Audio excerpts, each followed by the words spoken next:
நம்ம வாழ்க்கை தேவ ராஜ்யத்தின் வாழ்க்கையில கொஞ்சம் கொஞ்சமாக என்ன பண்ணுவோமா, முன்னேறுவோம். அந்த கொஞ்சம் கொஞ்சமா முன்னேறதுக்கு பேர் தான் 130, 160, 100 என்ன பண்றோம், நம்ம மாறுறோம், பலன் கொடுக்கிறோம்.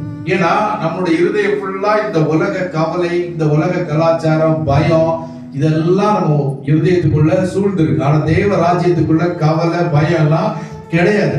நான் எதை நம்புகிறேன் அப்படின்னா, தேவராஜ்யத்துக்குள்ளதான் நான் இருக்கிறேன்றத நான் நம்பிக்கிட்டே என்ன பண்ணோம், இருக்கணும். ஏன்னா இயேசு சொல்லிட்டார், அக்கறைக்கு போகும்னு சொன்னபடி ஆகும். அப்படின்னா தேவராஜ்யம் எனக்குள்ள இருக்குது, இயேசு சொல்லிட்டா சொன்னபடி ஆகும். நான் என்ன பண்ண போறேன், அதை நான் நம்ப போறேன். அதை நான் நம்பிக்கிட்டே இருந்தேன் அப்படின்னா இந்த உலக கவலைகள், இந்த உலக காரியங்கள், இந்த உலக நம்மளை உசுப்பு ஏத்துறது, உலக குறை சொல்றது, இது எதுவுமே நம்ம இதயத்துக்குள்ள போகாது. அது மாத்திரமல்ல, உலக காரியங்களுக்கு, ஆடம்பரத்துக்கு நம்ம ஈர்க்கப்பட்டு போக மாட்டோம். அது மாத்திரமல்ல, கடைசியாக என்ன பண்ண மாட்டோம், பிரச்சனைகள் வரும் பொழுது சோர்ந்து போகவோ கவலைப்படவோ மாட்டோம்.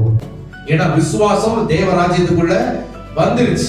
ஆனாலும் இந்த கவலைகள் எல்லாம் உள்ள இருக்கு. ஆனாலும் விசுவாசம் இங்க இருக்கு. விசுவாசத்துல இங்க வர வர வர வர வர ஒவ்வொன்றா விசுவாசத்துல தேவ ராஜ்யத்துக்குண்டான ஆசீர்வாதத்தை நம்ம பார்க்க பெற்றுக்கொள்ள இந்த கவலை எல்லாம் வெளியில போயிட்டே இருக்கு. முதல்ல 30 நம்ம தேவனுடைய ராஜ்யத்தின் ஆசீர்வாதத்தை பார்க்கிறோம், வாழ்க்கையை அனுபவிக்கிறோம். இங்க கொஞ்சம் கொஞ்சமா வெளியில போகுது. அதுக்கப்புறம் 60 நம்ம என்ன பண்றோம், தேவ ராஜ்யத்தின் அனுபவத்துக்குள்ள வருகிறோம். அப்படின்னா இங்க கவலைகள் இன்னும் கொஞ்சம் தான் இருக்கு. அதுக்கப்புறம் 100 தேவ ராஜ்யத்தின் அனுபவத்துக்குள்ள வர்றோம். அப்படின்னா என்ன அர்த்தம், கவலையும் கண்ணீரும் சோகமும் நம்ம வாழ்க்கையிலே இல்லாமல் போகிறது. ஆனா நல்ல நிலத்துல விதைக்கப்பட்ட நிலமாக தான் நாம் இருக்கிறோம்.